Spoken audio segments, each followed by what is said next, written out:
What I have here right now is a boa constrictor. That's right. I had this particular boa for about 16 years now. She's one of the main attractions for my wildlife shows that I do for the kids.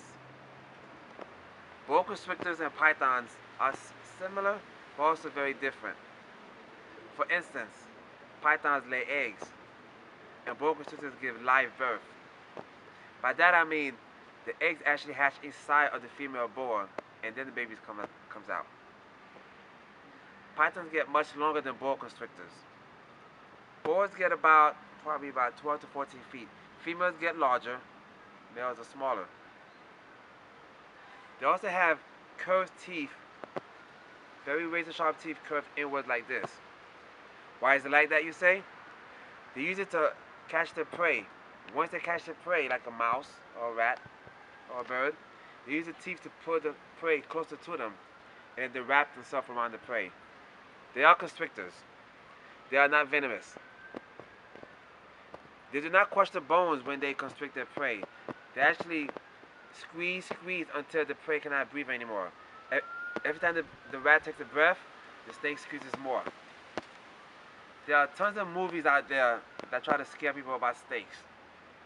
Snakes are misunderstood animals. This particular boa is named Raz number 2. Like I said, had her for 16 years. She's been around thousands of kids in her lifetime. And she has never bitten anyone, not even close. She's super tame. She's what you call a medium-sized snake. Pythons, such as Burmese pythons, particularly the pythons, those are very large snakes. I don't recommend having those as pets because they get very, very big. Unfortunately, in Florida, there's a major problems with pythons in the Everglades. People release them. Some of them escaped back in Hurricane Andrew.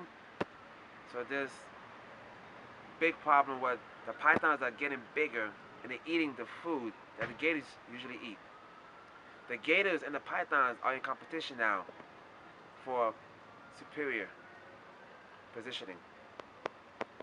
So my advice is, do not try to get these snakes as pets because they get big. If you do admire them, do a lot of research about any type of pet you want to get. Like I said, boa constrictors are considered medium-sized or medium-sized snakes. Now, boas eat rats. Anything furry or feathery. That's the best way I can explain it. Today is a feeding day today, believe it or not. And I have a treat for y'all today. I'm going to feed her in front of y'all. Now, I feed her dead food. And by that I mean I get frozen rats and I thaw the rats out. And then once the rats are thawed out or fully defrosted, then I feed it to her. Most people think that snakes only eat live food. That is a myth. Some pythons are very picky with the food and some do prefer live. But most of the snakes, especially boa constrictors, will eat dead food. So stay tuned, and the next time we come back, you're going to see her eat a nice big jumbo rat.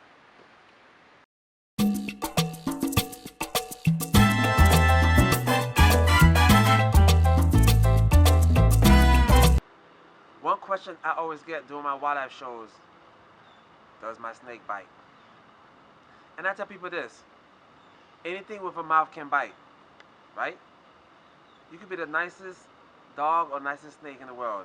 If it was to pinch any animal or try to hurt it, it would defend itself. Now, my animals are very, very tame and used to being around people. But even that, there's a certain way I pick up my animals, especially the snake. I'm going to show you exactly how I pick up my snake. You gotta be very cautious and very careful of what goes on. So in a few minutes, you're gonna see exactly how I pick up my snake. Now, every time I go to pick up any one of my animals, you have to be very, very cautious. Not because they're vicious or wanna bite me, but sometimes they think you're feeding them, or sometimes you may scare them by accident. So for instance, for my snake, the way I pick up my snake is like this. Never pick up an animal head on. You want to make sure that the animal knows that you're there. So what I do is I come from behind, as you can see here. She has her head facing up. I come from behind like this, and then grab the back of her head. Now, as you can hear, the dog is actually barking because he noticed a very large snake here. You know, animals know by instinct what predators are or potential danger. So like I said earlier, I came from the back and I grabbed her. Once I grabbed her, she knows, you know, I'm not gonna harm her. So now I'm able to pick her up. I still control the head right here, and I pick up the body, and voila. And like I said, she's about 7 feet long and weighs about 30 pounds. Boas sometimes get about 12 to 14 feet maximum. Right? Now, a lot of people always ask me, why does she stick her tongue out? What do you think? That's how they taste the air. That's how they know exactly what's around them. Snakes are deaf. They cannot hear. They feel vibrations, especially on the ground or the trees. Snakes also do not have any eyelids. That means that they sleep with the eyes open. They cannot blink the eyes at all. So you never truly know if a snake is sleeping or not. So again, the tongue comes out to taste the air. That's how they smell. That's how they find their food. And the reason the tongue is forked like this is to tell the snake which direction the scent is coming from the left or the right. They constantly stick the tongue out, as you can see. Boa constrictors are non-venomous. Pythons are non-venomous. And believe it or not, venomous snakes like cobras and rattlesnakes tend to bite people even less. Why is that? Venom is very expensive to a snake, and so are the fangs. Venomous snakes use the fangs to inject the venom. Now, a cobra or a rattlesnake cannot afford to break a fang trying to bite something that they cannot eat, like us. Snakes do not eat people. Venomous snakes, the venom is very expensive to them. Venom is part of the digestion process. That's why venomous snakes will actually tend to bite people less than non-venomous snakes. And at the same time, all snakes are not after people. The movies make everyone think that snakes want to eat people and chase them down, this and that. That is false. That is a myth. Most snakes, when they eat food, they go into hiding. They sleep a lot. Unfortunately, people have a fear of snakes, sometimes for no apparent reason. It's just almost by instinct. I'm here to tell you that I had her for 16 years. She had not bitten me not one time. She had not bitten anyone. She's been around thousands of kids before. She's been in photo shoots before. She even been in a music video and part of a movie. As you can see, I love snakes very, very much. But I also respect them. I know what she's capable of, and I respect that. As long as you respect animals, they're going to respect you back.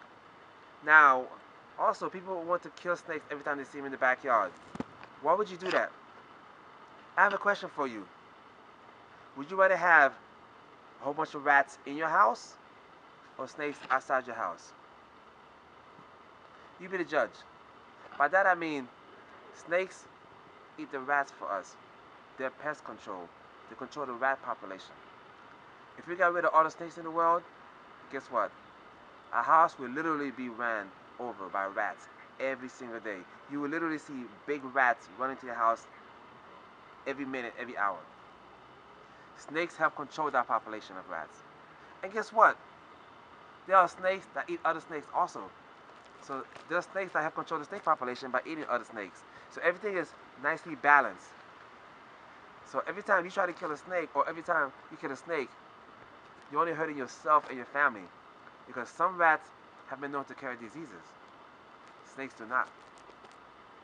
Now, if you see a snake in your backyard, I'm not saying go pick it up. Do not pick it up. Just admire it from a distance.